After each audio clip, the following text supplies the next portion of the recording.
Welcome back to the Mad Sopranos Man podcast. I'm Michael Dennis, my co-host Chris Brodhead, as always. Hey, For the uninitiated, this is a show where we're going to be breaking down the two biggest shows of the century. And what we're going to be doing is not necessarily a scene by scene breakdown like a lot of other shows do. We're going to be talking about the larger themes, the actors, and the process and the storytelling elements that we see across both of these shows, one episode at a time. This is episode 4, so we are going into episode 4 of both Mad Men and Sopranos. This is Meadowlands and New Amsterdam. And Chris, speaking of New Amsterdam and foreign lands, I know you're getting ready to go to a foreign land yourself. yes, me and my wife are moving to Barcelona in about a month and a half. Today's actually my wife's last day at work, so That's she's very, cool. very excited. Yeah. Hey, Does hey, she if you have want to do make they have if a you want to make all of your friends, all of your wife's best friends very jealous and to think that you're the greatest man that's walked this green earth, allow your wife to done quit her already? job. Yeah. That's pretty good. That does it. Jenny, I was able to put Jenny back to part-time a few years ago. Um Mhm. and she's got a cushy government gig. So, Ooh. that's pretty good. But we also don't want to like give it totally up because she has a cushy government gig Yeah, why and would you all let the that go? Why would you and be all an the idiot like benefits and Chris stuff. Brodhead and let that go? Well, the difference is that she doesn't have to ride an hour on the bus every day to Hour go to her 10 cushy government. at Yeah, hour 5:50 10. AM, I violently remember hungover, I violently remember hungover. I remember a few mornings you getting up to go to work when we were just then going to bed. So long, Chris. Have a good day. Have a good day at work, try not to be too loud when you come home at 5. Yeah. Hey, when you get home at 5 o'clock tonight, I might be taking a nap. Can you keep it down just a little bit when you get home tonight? I'll have just smoked a huge bowl. Please try and keep it down. I was talking to somebody the other day, and uh, I remember during that same time period when I was working at the UCF arena. We're both UCF grads. Shout out to the Citronauts. There was somebody I was talking to who did a shift, and they were talking about how they had to be at work at like 6 a.m. and they didn't get to work until or didn't get to bed till like 4:30. And I was like, ah, you mean the summer UCF arena shift? Yes, where none of us went to bed until 4 o'clock in the morning, and I would stumble my way in to open the building up at 6:15. Didn't John, like, really fuck up his foot one time? Like, being really Yeah, drunk yeah. at the arena? Yes, He yes. dropped a So there load was of this. chairs or something. I still remember this day so specifically. So this is when I was living with AJ and Garrett in the house, and it was like a Friday afternoon, and we're all just gonna kind of hang out.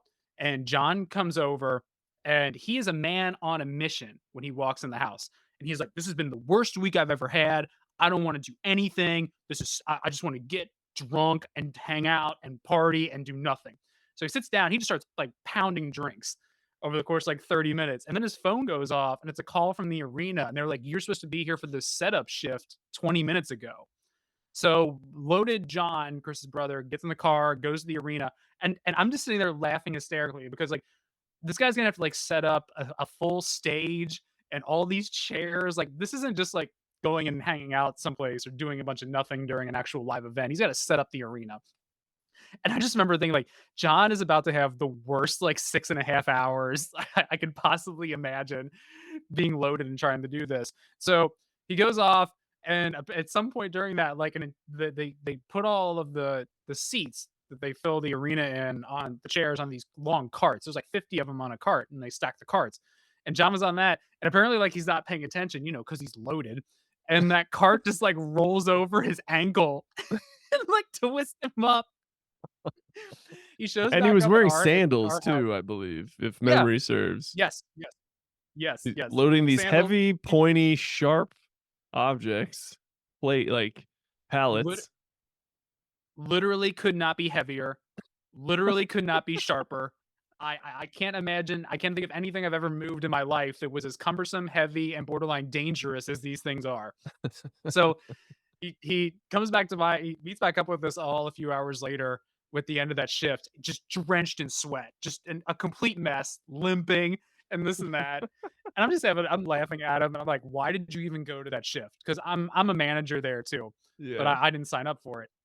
So he shows back up, just drenched in sweat, limping, a total mess. There's like a gash on his leg too, and we're all laughing at him. And I was like, "Why did you even go to that shift?" And he's like, "What do you mean? I signed up for it." And I go, "Yeah, but just don't go. You weren't in any condition to do that. Like, what would they do? Write you up? It takes like 5 write-ups to get fired. I've been there years and I've never gotten fired. What makes you think you're gonna get fired after one day?" "Well, why don't you just tell me not to go?" And I'm like, "I'm responsible for the sovereignty of your mind and body now because we work at the same building." Yeah. And then Yeah. that was great just to watch John limp around for like the next 7 days, knowing that like giant cart just rolled him. John has been the, victim of his own incompetence, relating to wearing sandals at inappropriate times, a number of times.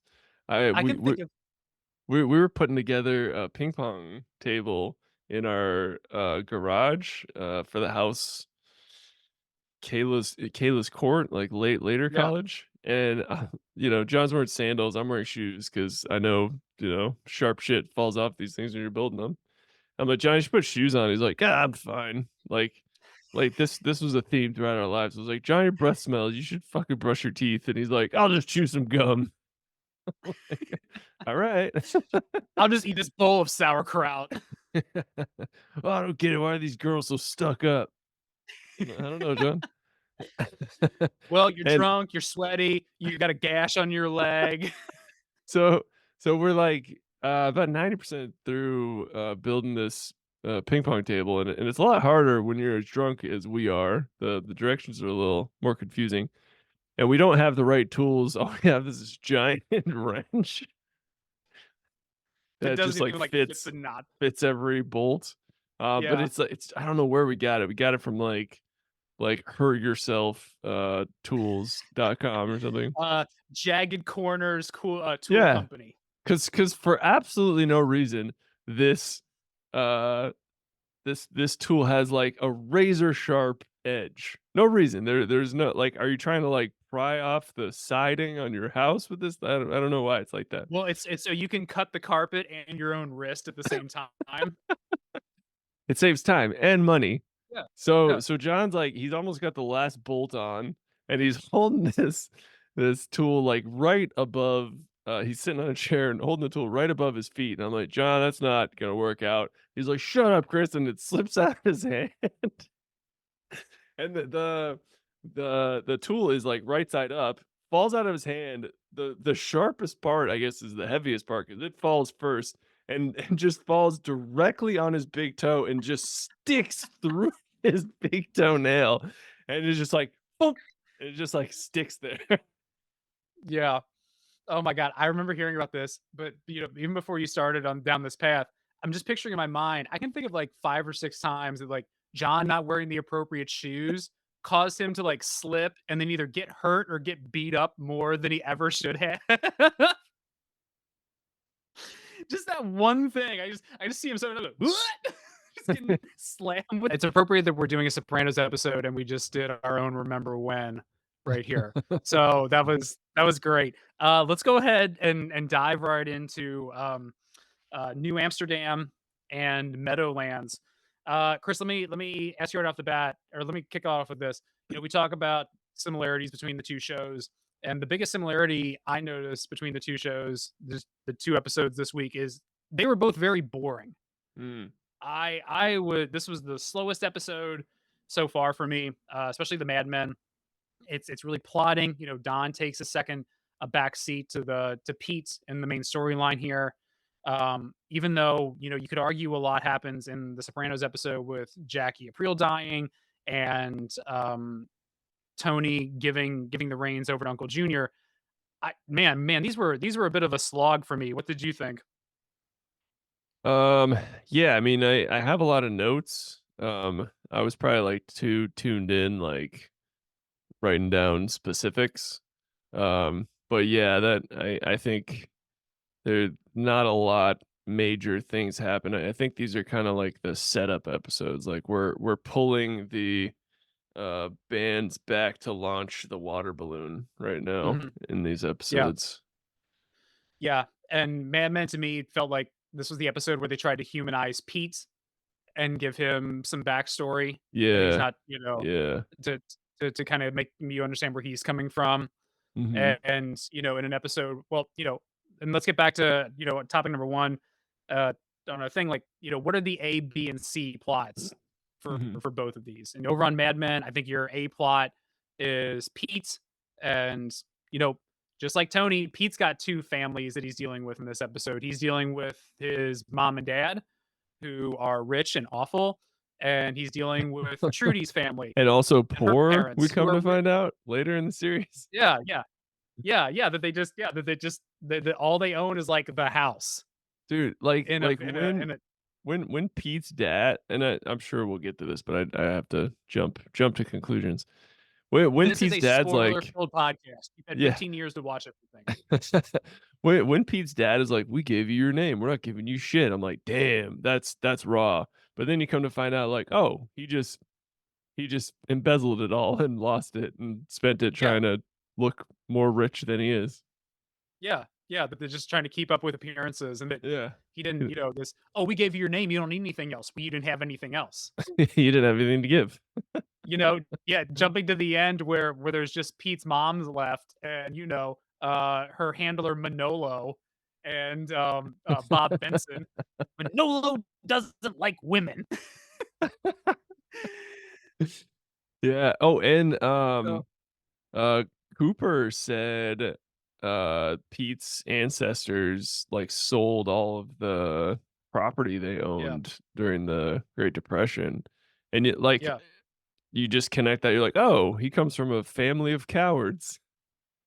Yeah, and of all the things to sell during, like, a downslide, Yeah. physical land on the island of Manhattan wouldn't be one of the things I'd be bailing on. Even in 1929.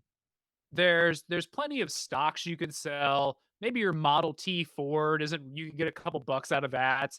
But the idea that like, oh, you know what's gonna be worthless in 100 years? This this giant plot of land in the middle of the island of Manhattan. I'm out. I'm out. But Yeah. you mentioned that line, and I thought that was really interesting. When Cooper says when he tells, they sold everything and it was a result of the depression, he says some people don't have any faith in this country. What popped into my mind at that moment was Tony in the pilot talking about how he came in at the end. That he came in at the end of America when everything had been better before and there wasn't anything there left for him. I maybe I don't have a direct through line to connect those thoughts, but when they talked about um them the camp Pete Campbell's family not having faith in this country and feeling like it was all over, I felt like Tony. I thought of Tony in that moment. Hmm.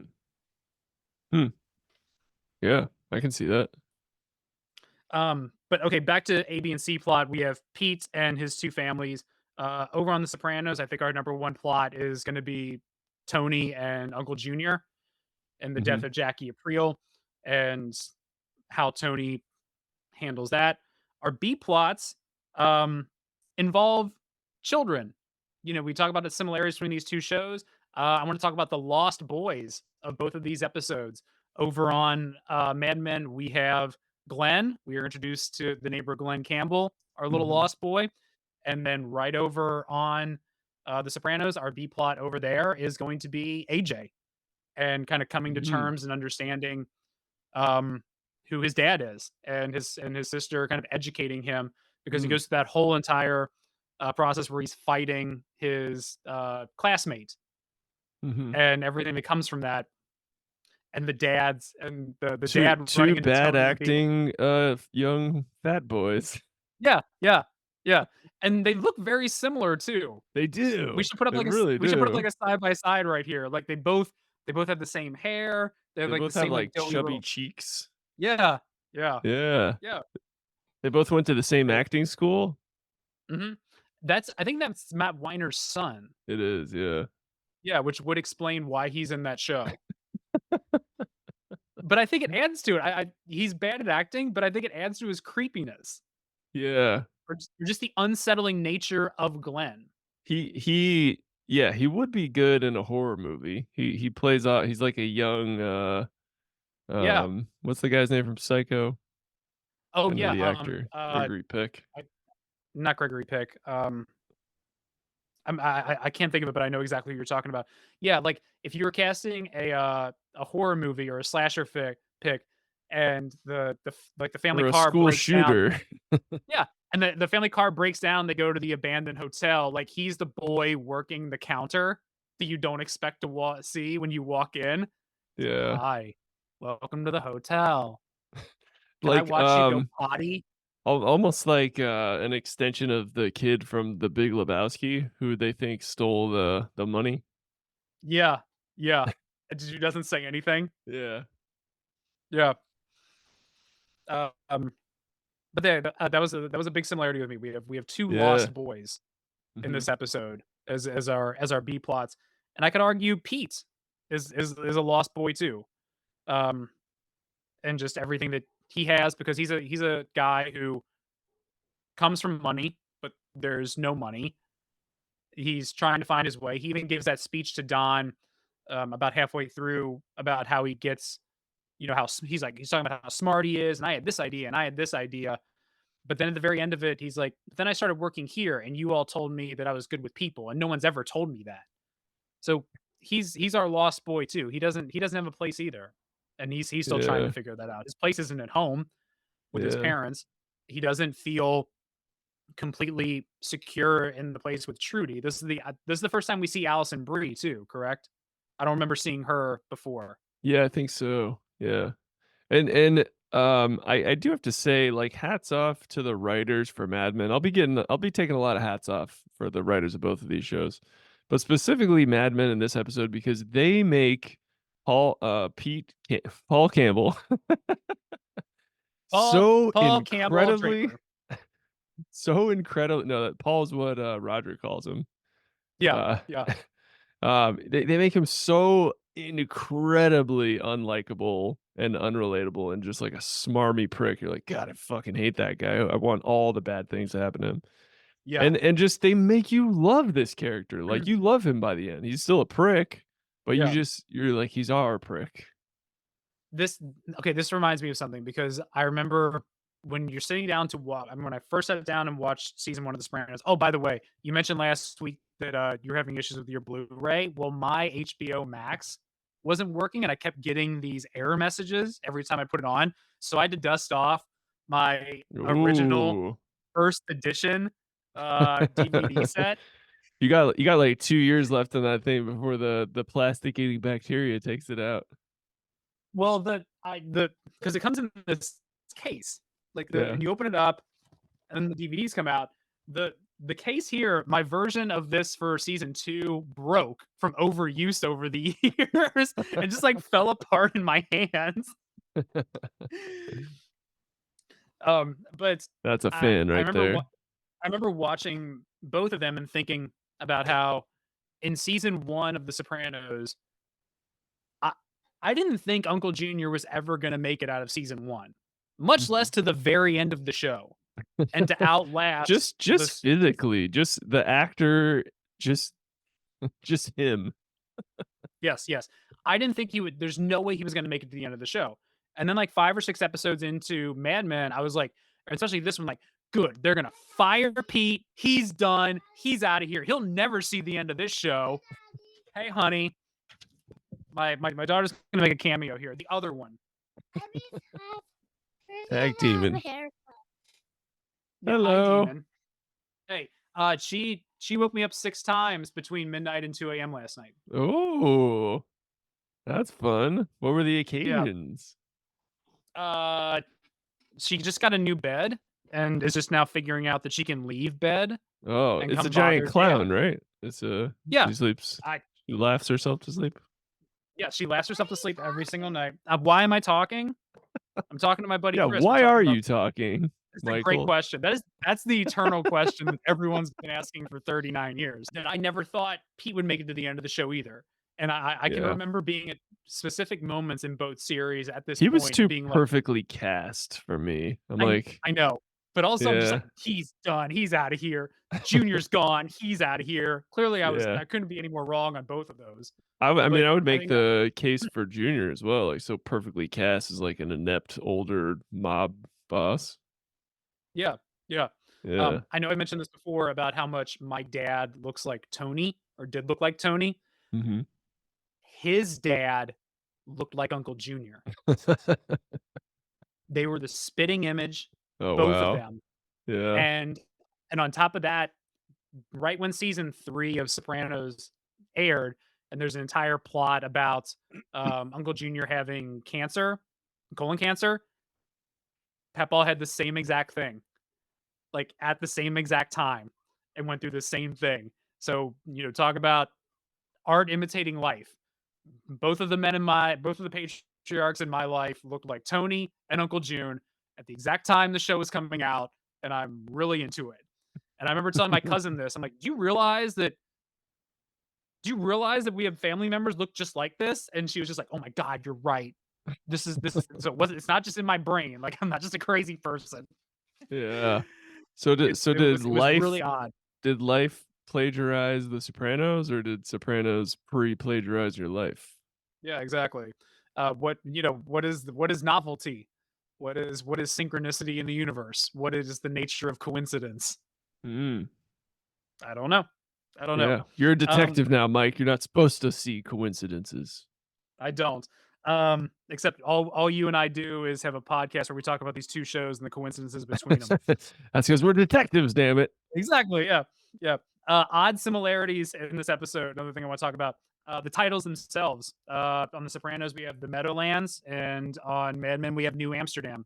Each of them, being geographical regions. New Amsterdam being the original name for Manhattan and New York, and Meadowlands being an area right outside of New York. So that Mm. I thought that was odd. Mhm. Oh, that's Um, I had not to this point connected that both of these stories take place, miles apart from each other. yeah, yeah, yeah, Yeah. literally within spitting distance. Um, each of these episodes were taking care of children. We the line about Tony, Melfi telling Tony to look at his mom and Junior as children, give them the illusion of control. And then we also have AJ coming to terms with his dad, and then we have Glenn and Betty. The reason they connect with each other is because they're both children.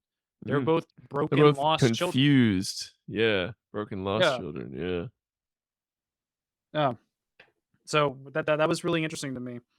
Let me see. Where do I want to go here? Oh, here's the note I have. Pete and Chris don't know when to shut up. So Yeah. we have this entire plot where Pete speaks up too much in the pitch with Bethlehem Steel. Then he goes out and runs his mouth when he takes the uh, nice fatherly Christian man who owns Bethlehem Steel out whoring, Oh, I love that uh, guy. where where he's like throwing lines and pitching copy. And that's what gets him in trouble and almost fired. Over on the other side, we have Chris showing up, talking about this. We're going to war. We're gonna go kill him. Both guns under both arms. We gotta go get Uncle Junior. And this is literally like 2 seconds after Jackie Aprile dies, and like Tony chokes him out. And that's a running thing through the show is that Chris has awful timing and doesn't know when to shut up. But in this episode specifically, both of the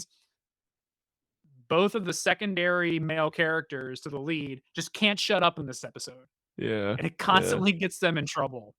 Well, I think both shows are written from the perspective of like the wise, they're not elder, but wise, like most powerful, influential person in these worlds. And Yeah. they're annoyed to no end with these like fucking idiot up and comers, Yeah. Christopher and Pete, who are just so entitled and know nothing and do the stupidest things imaginable. So it's, there's a bit Oh, of like, oh, "Yeah, get off my lawn." so, yeah, but also, think about this, like, I look at Bert Cooper and, Livia occupy a very similar role. Now that Mhm. this is hitting me Yeah, they're like about, the like you said, elders. They're just yeah, but wise. They have no power really. I mean, they kind of finagle their way into having power, but hold on a second. But hold on a second. So far in the series, we have Livia stepping in and telling Uncle Junior, "You're not going to whack Christopher. If you want to go whack Brendan Falone, Christopher put up my storm windows one time, and he's a nice boy, so don't whack him."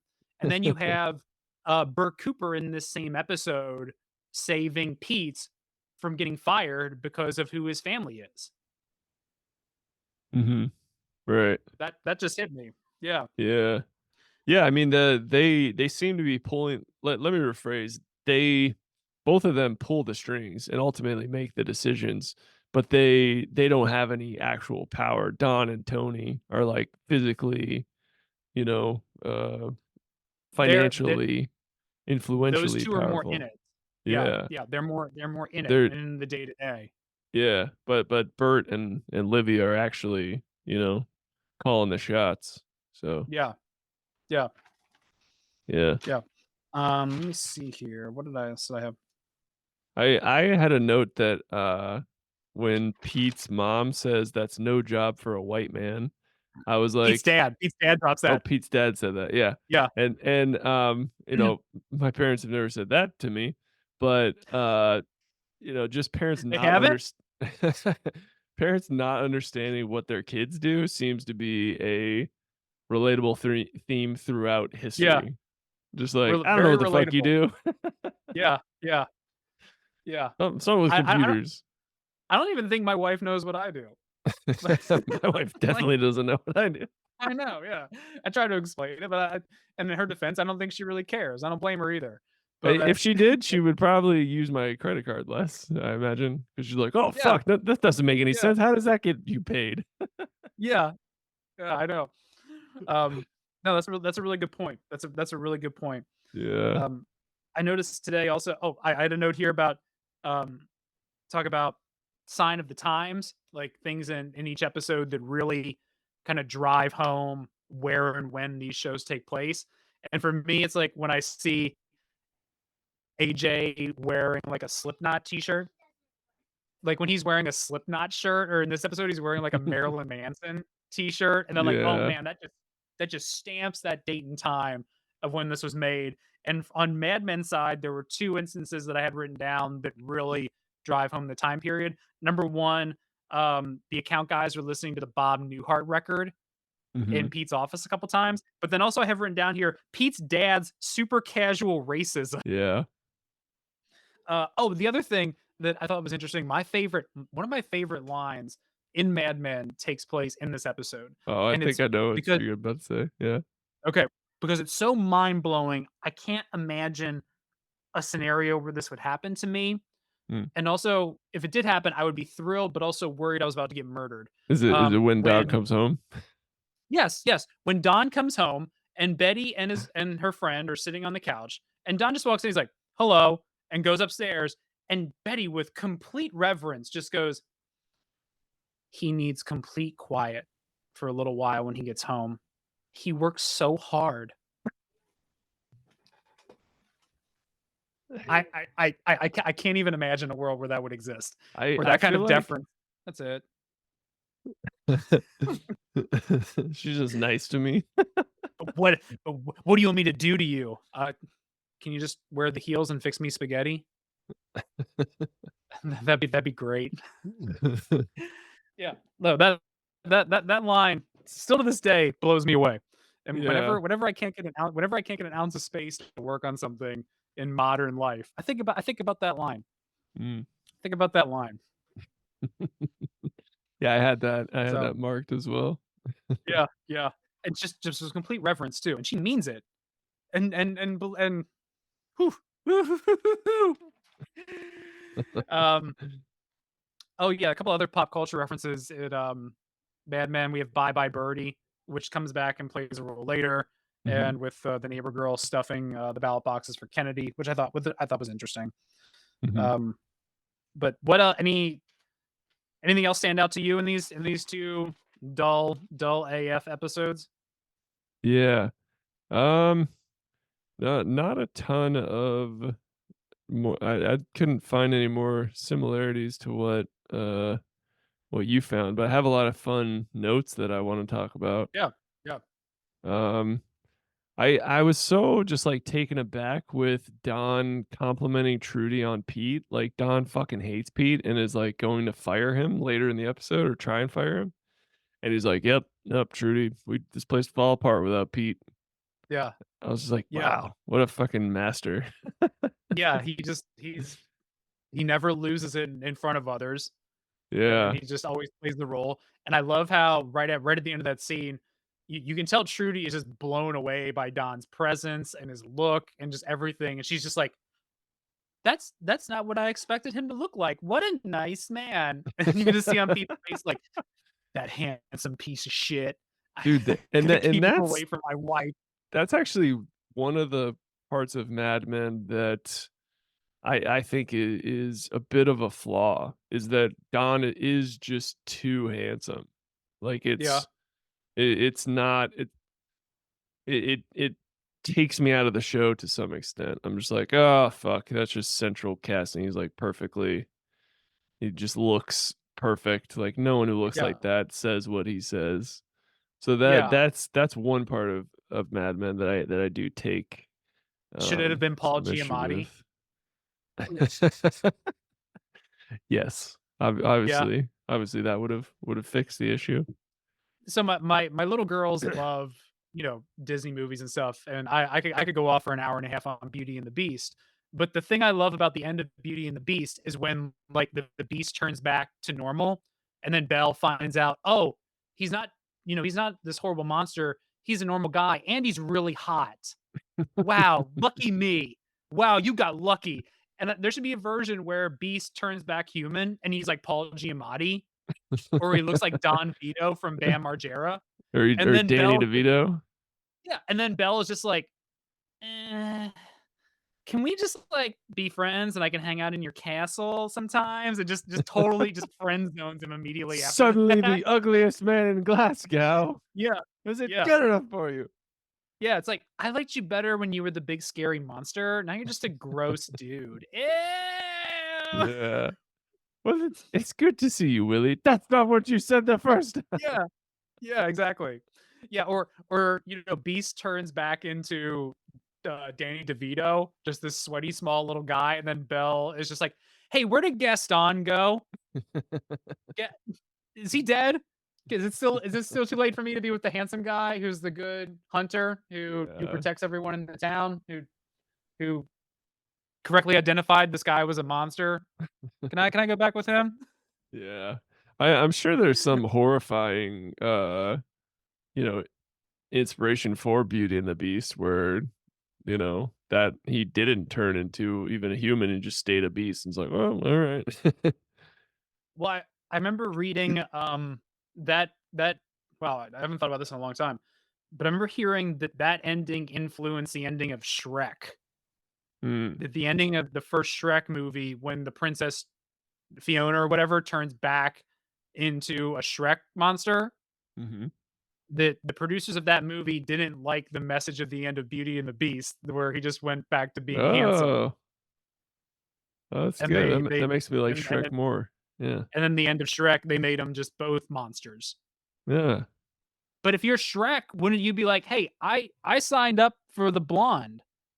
I where'd the blonde go? Where'd the cute blonde go? Yeah. But she looks like you now." Yeah, that's the whole point. I don't want that. Yeah.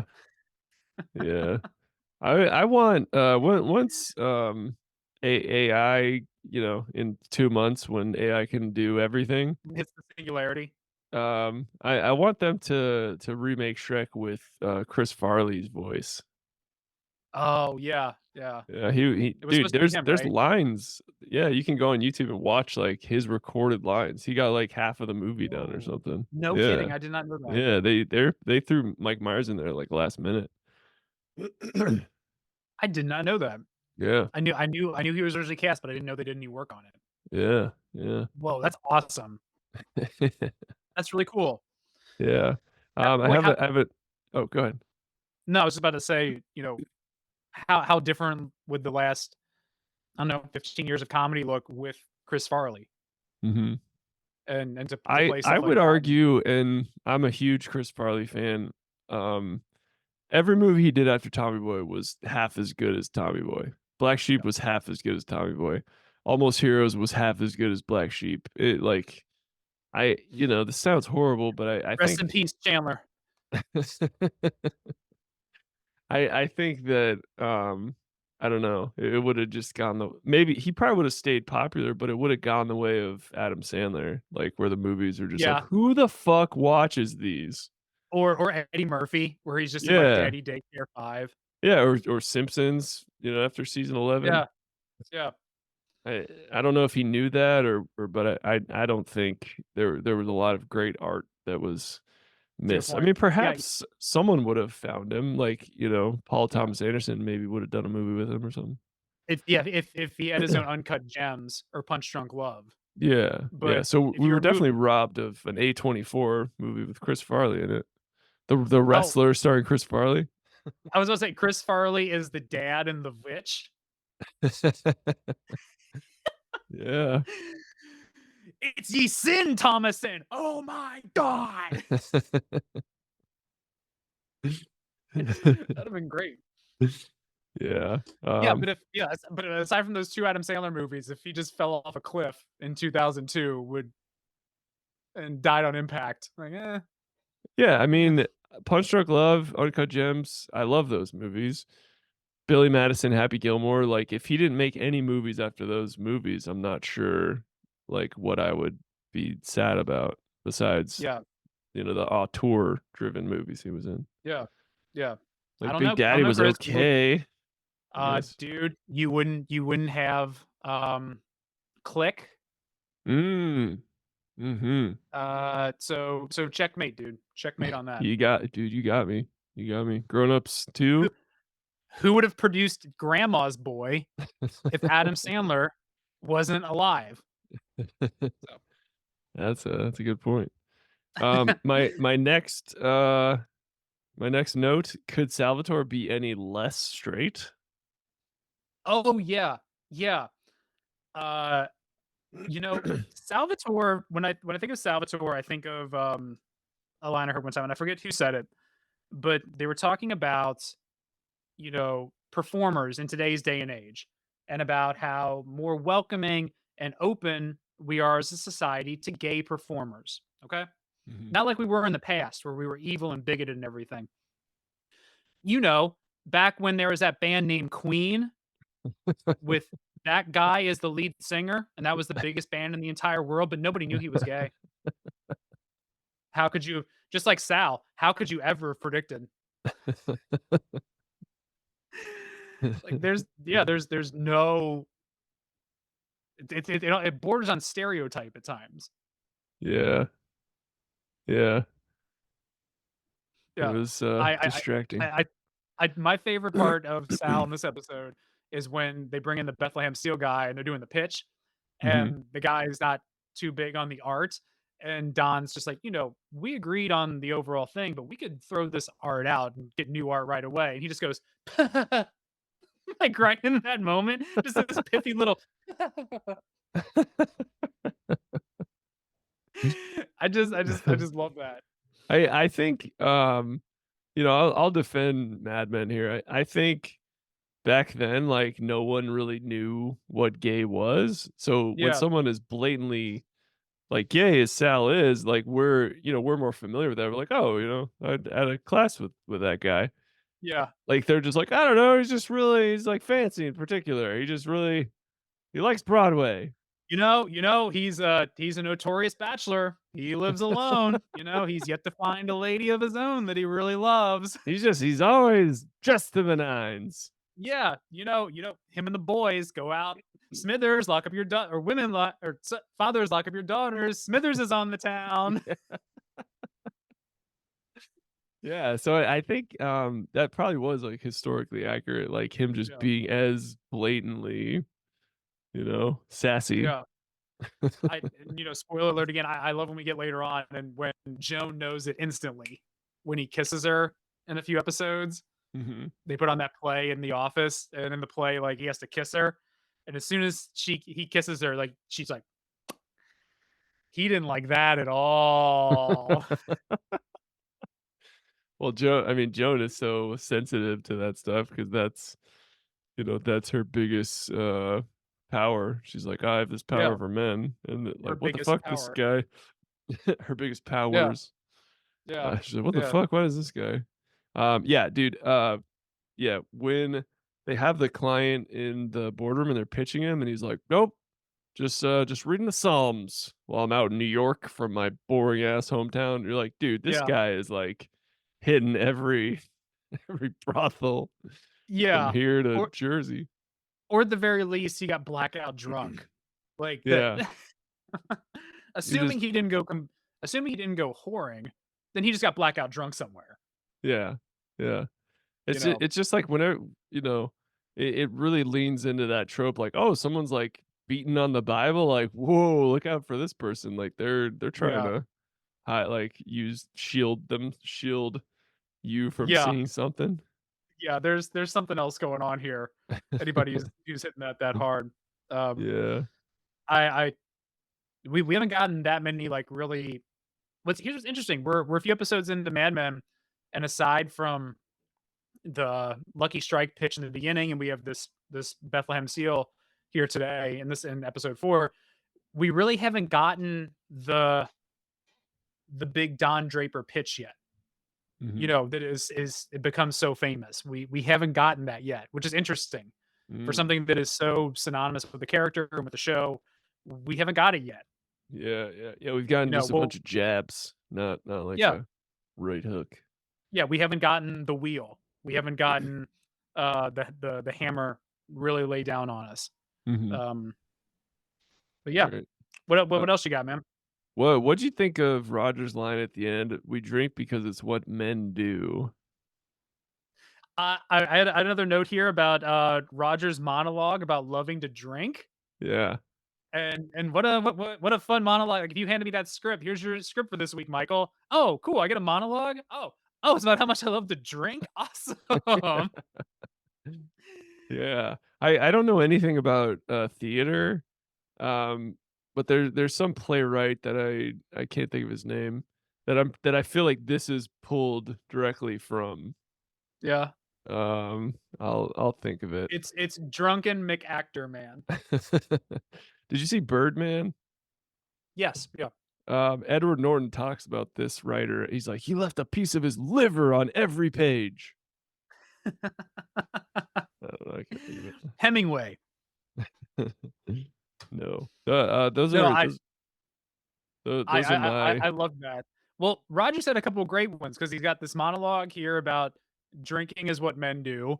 And then Mhm. I think it's in the premiere, he has the monologue where it's like, what do women want? Who cares? Whatever. there's, there's that one, which is great. Um, oh, I loved, you talk about uh, kind of the back and forth between management and the different layers that Don puts forth in front of Trudy, that he puts forth in front of different people. And then I love the the layer that Roger puts on when they go into kind of set Pete straight. Where Roger goes in, he's like, "We were gonna fire you. I wanted to fire you. Don saved you." And to give Duh. him that the just a different You are layer. here because of Don Draper's largesse. Yeah, Yeah. yeah. That man fought for you. I was like, And "Dude, and that's that's also better than firing him, making him think you fought for him to stay there." well, there's that, but then that also happens again at the end of season 1. That I'm trying to remember what the exact scenario. Oh, it's when Pete has all the information about Don and he goes to Cooper. Cooper, And yeah. he's like, "This man's a traitor at the very least, blah blah blah blah blah." And Cooper's just like, "Who cares? This country was built by men with sketchier pasts than whatever you've concocted for Don Draper." And then he tells Don right there, like, you know, Pete's fate is in your hands, but you never know where loyalty is born. So from both Roger and Don, or both from Bert and Roger, from Pete's point of view, Don saves him twice. going into Mm, this by the time this season ends, mhm. Wow. which yeah, is interesting. And he saves him again in like season 3 or 4 when he doesn't have the money for like the bailout or something. I'm trying to remember the specifics. They're having money problems and all the partners have to put up like 50 grand and Pete doesn't Oh, have it and it's Don's because yeah, yeah, yeah. Yeah, it's because yeah. it's because they lose the defense contract because of Mhm, Don's past. mhm. Yeah, right. They have to stop. Yeah, yeah. Yeah, Love that. that's where it comes back. I have, there's a similarity here, but it's just because so much time has passed. I think we can now look at, uh, aspects of Sopranos in the same way we look at aspects of Mad Men, like, "Oh my god, can you believe we did that back then?" Like, the fact that Meadow had to go to a drug dealer to get stuff that helped her study is, like, Oh yeah. such a fucking wild concept. Like, what did She Adderall come out 3 years after the show yeah, premiered? yeah. She goes to get illegal Adderall right before Adderall is like It's just produced. speed, yeah, it's like the same it's probably meth, Yeah, which is what Adderall is, yeah. and it's like Um, she had to go to a drug dealer, and her drug dealer had to risk, like, murder to give her something that helped her to study for SATs or whatever she was taking. mhm. It's like, what um, a time. Kinda getting back on that, I like how in Meadowlands, when Chris gets out of the hospital and he's super paranoid, but the first thing he wants to do is like, let's go to Brendan's and let's score some stuff. Like this is a very early example of Chris being a drug addict because he's not interested in anything else. He's just like, I just want to go get high and chill out, man. And so it's indicative of where Chris is heading, but it's also like the most relatable he's been so far. Like I could totally get that. It's like I've got beaten up. I've been in the hospital for 2 days. Can we just get out of here so I can get a drink or something? Let's get the fuck out of this place. Can we just go score some shit and go home, please? And chill out and do nothing? Yeah, I get it. I get it. Yeah, yeah, So, yeah, next coming up next week, we've got to me a very divisive episode of The Sopranos. We have College coming up next. mhm, This for a lot of people is a top 2 episode. mm, Um, I disagree, and that's heavily, mm. heavily, and Um, we'll that. yeah, I had one more, Oh yeah, go comment ahead. on, Sopranos episode 4, season 1.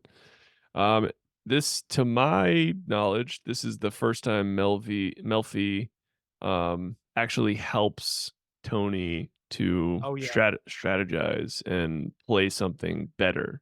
And you're like, "Oh, fuck," like, she does not realize, like, how much evil she is enabling right now. yeah, yeah. Just she's helping him be a better gangster, Yeah. and I love Like that line where she's like, "Have you turned the corner about therapy?" He's like, "No, I really like it. Get a lot of good ideas." you're like, "Oh, no." Yeah, and just and like Melfi's naivete is just like, "Oh, he's gonna be a better person and sleep better tonight." It's like, well, yeah, well, that's just because he's gonna use this information to smite his enemies. Yeah. Yeah. No, I wonder if a lot of therapists struggle with that. I mean, my own therapist, like, I tell her, like, "Ah, like, I feel really bad, like, I did whatever," and she's like, "Eh, don't worry about it." I'm like, "Do you tell everyone, like, people who do, like, actual bad things, like, not to worry about it?" It was Yeah, yeah, yeah. That's a good question. Is that just a canned response? Because Yeah. that's how it goes. I'm like, "I appreciate that, you made me feel better, and I'm probably overreacting, but, I'm sure someone comes to you and is like, 'Oh, man, I hit a drifter.' Don't worry about it. Yeah, They because don't have I would any hear family." I would hear that and I would just be like, hey, you know what? I guess you're right. I am doing fine. I don't need to be here. Oh, I'm doing fine. I made the right decision. All right, peace Yeah. out. I'm gonna save myself $100 an hour right now. Oh, man, not in Southern California. Oh yeah. Yeah. Good Well, god. let me see if I have anything else. Chris, do you have anything on yours? Um, Tony attracted to Melfi, I thought was interesting and weird, and they kinda played that up a little too on the nose, I thought. Yeah. Well, that becomes a running theme throughout the entire show. Yeah. Um, it is not lost on me that my wife is named Jennifer and looks like Melfi. So that's not surprising to me either. I mean, she's an attractive lady, but I don't think Yeah. that's why he's attracted to her. No, and then we get to that too because he feels a connection with her. He falls in love with her because, of the role she occupies in his life. Um, He's like, "Yeah, I love you," and I was like, "Am I watching fucking Step Brothers right now?" it's weird how quick he yeah, that's a good thing. It's weird how quick he jumps to it, He's like, "I love you." especially for like a man who's a womanizer. You'd think he would have a few other layers or a few other pitches to go to first. Yeah, that felt like out of place there for Yeah, me. that's a great Yeah. yeah. It's the Step Brothers thing. Yeah, yeah, that's great. Oh my god, I'm gonna do it. Hold on, I'm gonna write down a note to myself to do like a little video mashup of that. Well, cool, man. Yeah, let's another good episode. Another good job by you, buddy. Yeah. Um, Thanks, man. yeah, It we've was got fun. College coming up next, one of the biggest, most infamous Sopranos episodes, and then let me see what we have for Mad Men's. Is Mad Men streaming everywhere? I don't even know No. because I'm Nope. It's yeah. on AMC Plus, a streaming network Okay. that no one has in the world. Okay, so if like right now in the streaming service rankings, like I read the Ringer article every now and then. Mhm. If Peacock is in dead last with 70 million subscribers, where's AMC Plus? Dude, it's got like 30 subscribers, and they're all just doing the free week. I'm Dude, how much stunned. money are they losing by not just licensing their IP to fucking Netflix? Like, even HBO licenses to Netflix. Yeah, Just go with yeah. the hot hand. I pulled up in my research for this. I went back and pulled up a couple articles of people discussing this Mad Men episode and around when it came out, and then also this one I have pulled up right now is from the AV Club from 2013, and the second line underneath the episode of the description is available on Netflix, and there's the link to click on it. And I remember when Mad Men was on Netflix. I remember when before Oh, there it's was great. HBO or now Yeah. Max, Yeah. Sopranos was on Prime. And yeah, like you'll never convince me that Mad Men and Breaking Bad and for the normies out there who want to watch their Walking Dead, that this shouldn't be on another platform. You can actually be making money off of it. Mhm. Yeah. I mean, I think, Breaking Bad is still on Netflix because that's just an Probably obscenely is. popular show with, like, the normies. And Yeah. it's easier to sell. You're like, "Oh, there's drugs and sex and violence, and it's a really smart guy just like me." So that's easier to sell. And Mad Men, you're like, "All right, what are we watching?" You're like, "All right, it's a bunch of people in a room wearing They're all really good suits, looking. and They're they're in suits. talking." All right, They're but talking does about somebody bring a gun in and, like, blow someone? No, not even once. Not in 7 seasons. Okay, well, hopefully there's, like, a bunch of tasteful nudity. Not a whiff. no, you get a whiff of a leg and a hint of can every now and then, but really nothing gratuitous. You don't ever Like see the good. like, no, I'm good. I'll just watch Breaking Bad again. And that's why it's on Yeah, Netflix, and that's why Mad Men is not, in my good point. summation. Very good point. Yeah. Very good point, man. All right. So, Well, cool. thanks so much for tuning in. Give us a like and a subscribe. We'll be back next week with episode 5. I didn't mean for that to Alright. rhyme. It did. He did. He practiced it before the episode. I Shut heard him. up.